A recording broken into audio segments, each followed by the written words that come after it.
오랜만입니다. 지금 오스카님과 함께 두 번째 이야기를 좀 하려고 하는데요. 네. MXK에 대해서 좀 이야기를 하고 싶고요. 예. 제가 이제 질문 드리고 싶은 것은 우선 MXK 같은 경우에는 티바에서 나온 러버이고 그리고 넥시에서 어쨌건 뭐 오랜 시간 동안 연구하고 제작한 그런 러버이고 그리고 그 전 이제 카리스나 혹은 넥시의 어떤 여러 제품들과 달리 굉장히 좀 공격적인 이제 마케팅 혹은 홍보를 갖다가 하고 있다라는 생각도 사실은 많이 들고요. 네. 그리고 마지막으로 탑클래스 그리고 어떤 동호인 위주의 어떤 평가보다는 탑클래스들에 대한 특별히 뭐 독일이나 혹은 뭐 티바에 계약되어 있는 선수들이나 혹은 한국의 선수들에게 지금 많이 시타 요청을 하고 또 피드백을 많이 받고 있는 걸로 알고 있는데 이런 전반적인 MXK를 생각하시는 여러 가지 좀 생각들 좀 이야기해 주시죠. 예, 전 러버의 역사상, 러버의 그 역사 흐름상 가장 정점에 있는 러버를 꼽는다고 하면, 그러니까 예를 들면 이제 스라이버가 한 시대에 정점을 끊었고요. 스라이버가 그 스피드 글루잉이 안 되면서 금지되면서부터 두 가지 갈래로 뻗어왔는데, 하나는 이제 그 하이텐션 러버 계열, 그리고 하나는 버블 스펀지 계열로 갔어요. 그런데 이제 하이텐션 러버 계열로 쭉 올라오던 것들이 중단이 되면서 티바의 예를 들면 제니우스 러버가 나오면서부터는 버블 스펀지로 갔거든요. 근데 버블 스펀지라는 구조상으로 이제 그 부스팅을 염두에 둔 러버라고 할 수 있는데 공장 부스팅이 돼서 나오고 선수들이 추가적인 부스팅을 할 수 있다 이런 개념이고요. 그 전에 하이텐션 러버들은 부스팅을 하면 공이 이상해져요.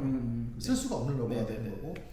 그래서 이제 그런 계열로 해서 버블 스폰지의 계열의 러버들이 쭉 나오면서 그 러버의 극단의 정점에 가 있는 것이 MXP라고 생각을 해요. 근데 MXP의 문제점은 끌림도 가장 많고 그리고 스폰지의 반발력도 가장 세기 때문에 이것이 굉장히 딱 적합한 그런 밸런스를 유지하면 좋은 공이 나오지만 그렇지 않을 경우는 예측하지 못한 공이 나오는 문제가 있는데요. 지금도 MSP가 저희가 가장 많이 판매하는 러버고 앞으로 MSP에 길들이신 분들은 다른 러버로 가기 어려울 거라고 저는 생각을 합니다. 근데 어쨌든 그런 문제들을 해결하기 위한 많은 시도들을 했어요.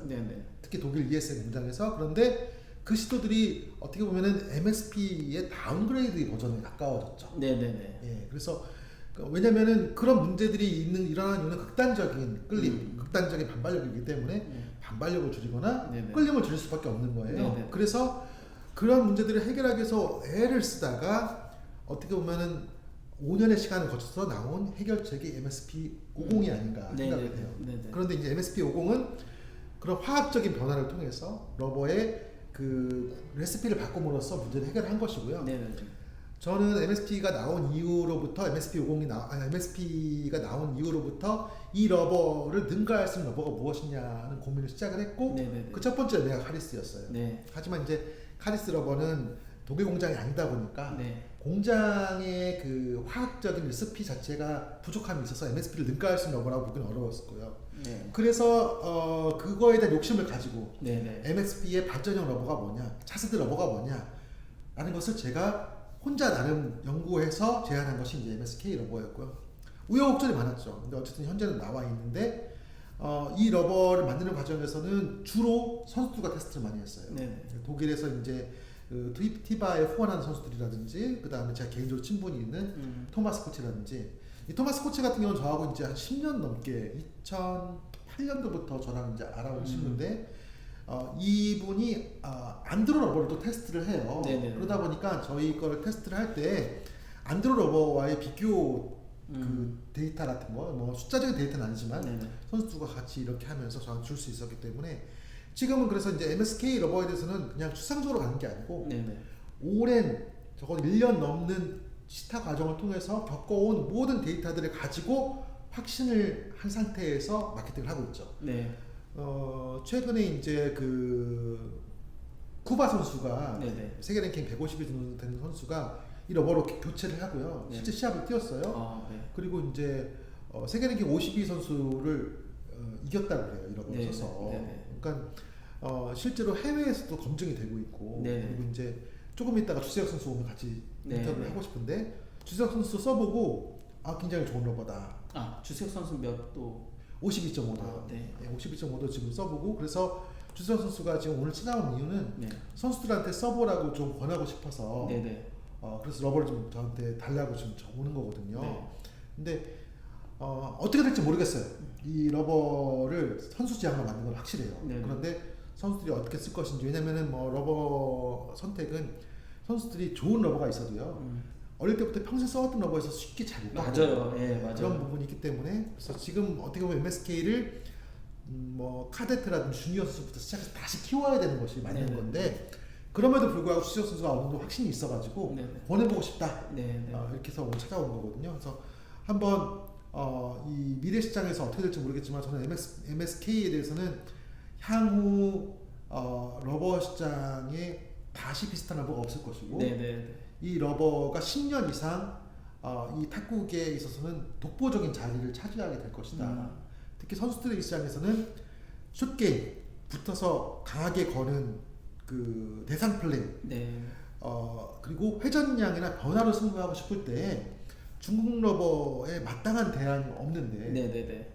중국 러버는 이제 아킬레스건이 스피드잖아요. 네네. 스피드가 있으면서 회전도 많고 변화도 많다고 하면 다 중국 러버를 쓰겠죠. 근데 그렇지가 않기 때문에 그 유일한 대안으로서 독일 러버와 중국 러버의 사이에서 찾는다고 하면 이거밖에 없을 것이다라는 확신이 있기 때문에 향후에 MSK가 러버 시장에서는 굉장히 주목받을 러버로, 그 해외에서도 많은 관심을 끌 수 있는 러버로 저는 자리매김할 것이다. 네. 지금 독일과 일본 공장을 제가 겪으면서 그런 걸 느껴요. 독일의 경우는 지금 러버의 패러다임이 어떻게 보면 지금 큰 그 선수들 간의 싸움이 있어요. 뭐냐면 중국 선수들이 백핸드 러버까지 다 지금 중국 러버로 바꿔요. 그렇죠. 그러면서 지금 DH에서는 뭐를 얘기하냐면, 너네가 아무리 해봤자 이 점착 러버가 가진 풀스윙의 효과, 그리고 스핀의 효과, 회전량이 많은 거, 변화가 많은 거, 이거를 너네가 스피드로 못 따라올 걸, 이렇게 지금 얘기하고 있는 거고요. 독일에서는 좋아, 그럼 우리도 점착 러버 만들게. 그렇게 해서 지금 점착 러버에 대한 연구를 독일에서 2007, 8년도부터 지금 해오고 있어요. 그렇죠. 그런데 중국과 독일과 일본 사이에 교류가 안 되는 기술들이 있어요. 네. 그 중에 하나가 점착 러버예요. 아무리 노력해서 나와도 점착 러버가 독일 회사에서 중국 회사만큼 안 나와요. 네. 최근에 이제 K1 러버 예, 시도했는데도 느낌이 달라요. 네. K1 중국 버전이거든요. 좀 더 나아요. 아마 시타라 못 해보시고. 네네. 근데 그런데도 불구하고 안 나와요. 이건 안 나온단 말이에요. 중국은 중국 나름대로의 고유의 아이덴티티를 가지고 만들어요. 계속해서. 그렇죠. 그리고 일본도 지금 계속해서 흉내를 내서 독일 러버의 방향을 간단 말이에요. 네. 좀 봅시다. 중국에서 이게 좋다고 할 수는 없어요. 근데 독특한 점착 러버의 어떤 그 탑시트를 가지고 독특한 러버를 만들어요. 이거를 독일에서 다른 걸로 경쟁을 쭉 하다가 따라가기 시작했어요. 네. 그래서 지금 점착 러버를 시도를 해요. 네. 그런데 거기에 다시 이 일본 회사가 독일 러버를 또 따라가요. 그러니까 이렇게 지금 구조가 가고 있는 거예요. 네. 구도 자체가. 네. 저는 이렇게 생각합니다. 왜 그렇게 해야 되는데?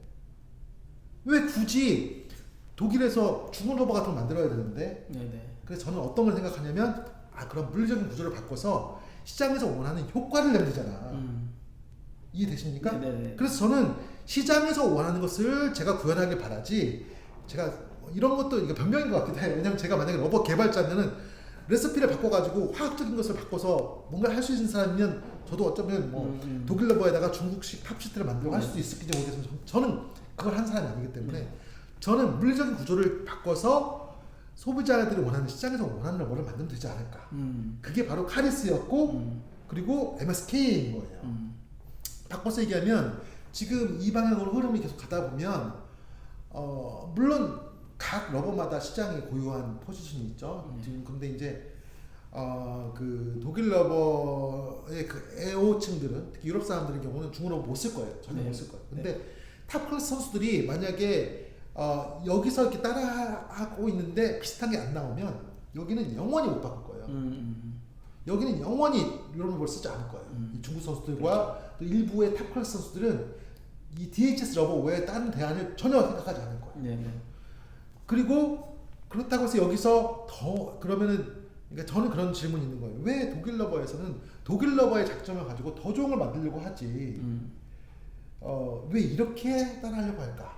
네. 예. 그래서 저는 대안으로 MSK를 제시한 것이고 MSK는 독일 러버이면서 넥시의 스피릿을 가지고 제작되어서 중국 러버에도 대항할 수 있고 일본 러버 테너즈에도 대항할 수 있고 독일 러버에도 대항할 수 있는 완벽한 하이브리드 러버예요. 그러니까 완성도가 근데 되게 좋아요. 예. 그러니까 사실 최근에 이제 MXK에 대한 평가가 동호인들에게는 MXP보다 오히려 좀 느리다 혹은 좀 반발력이 좀 떨어진다라는 내용과 그와 함께 좀 편하다 이런 이야기를 하는데 제가 느끼는 거는 좀 달라요. 앞에 이제 이야기를 했지만 안 나가는 거는 그만큼 더 자신이 임팩트를 쓰면 되는 부분이고요. 사실 그 부분 때문에 저는 카리스를 썼었던 거고 회전은 편하다라는 것이 약하게 걸었을 때 흔히 이제 임팩트가 굉장히 약했을 때 잘 걸려요. 기존에 갖고 있었던 그 ESN 러버 약점이 사실 카리스에서 어느 정도 극복이 됐다고 생각해요. 근데 MXK의 진짜 가치는 강하게 걸었을 때 더 강하게 걸린다라는 요 부분이 그렇죠. 사실은 핵심 포인트이고 이게 사실 카리스에서 넘어간 감각이라는 생각이 들어요. 저는 사실 MSK가 MSP보다 느리다는 것은 동의할 수가 없어요. 실제로 선수들 데이터를 봐도 MSP보다 더 빠르다고 선수들이 대답을 해요. 근데 왜 그런 대답이 나오느냐? MSP는 탑스트가 더 칼럼이 길기 때문에 클릭감이 더 있어요. 네네네. 직결감보다 클릭감이 더 있어요. 그래서 매번 칠 때마다 차곡차곡 걸리는 느낌이 있기 때문에 감각이 주는 쾌감이 있는 거죠. 그죠. 근데 실제로 공을 받았을 때 블로킹을 했을 때 MSK가 훨씬 회전이 많아요. 네. 훨씬이라고 하기는 좀 어려운데 이 선수들의 입장에서는 한두 바퀴가 굉장히 중요한 거거든요. 그렇죠. 한두 바퀴 때문에 점수가 나고 안 나고 하는 건데 그런데 선수들이 썼을 때 이것이 공이 낮게 깔리면서 바운드 되면서 변화가 많기 때문에 그래서 이제 독일 토마스 코치도 평을 하는 것이 자기 코치들의 입장에서 공을 받았을 때 마치 중국 러버로 치는 것 같다. 공에 변화가 있다. 회전이 많다. 까다롭다. 이렇게 얘기를 하거든요. 네. 근데 이제 받는 사람 입장에서. 네네. 치는 사람 입장에서는 MSP만한 공이 없어요. 이건 러버의 정점이라니까. 러버의 역사에 있어서 다시 나오지 않을 아주 위대한 역작의 MSP는. 그런데 문제는 시합할 때 한두 개의 포인트에서 내가 이해할 수 없는 공이 나온단 말이죠. 맞아요. 그거를 해결할 수가 없어서 결국은 5년의 시간을 내놓고서 지나고서 나온 MSP 50은 MSP의 발전형이라기보다는 약간의 업그레이드인데 네네. 저는 그 문제를 물리적으로 해결했다는 것이죠. 우선 또 몇 가지 주제가 더 이야기를 해야 되기 때문에 이번 두 번째는 여기까지 하도록 하겠습니다. 네, 감사합니다. 네, 감사합니다.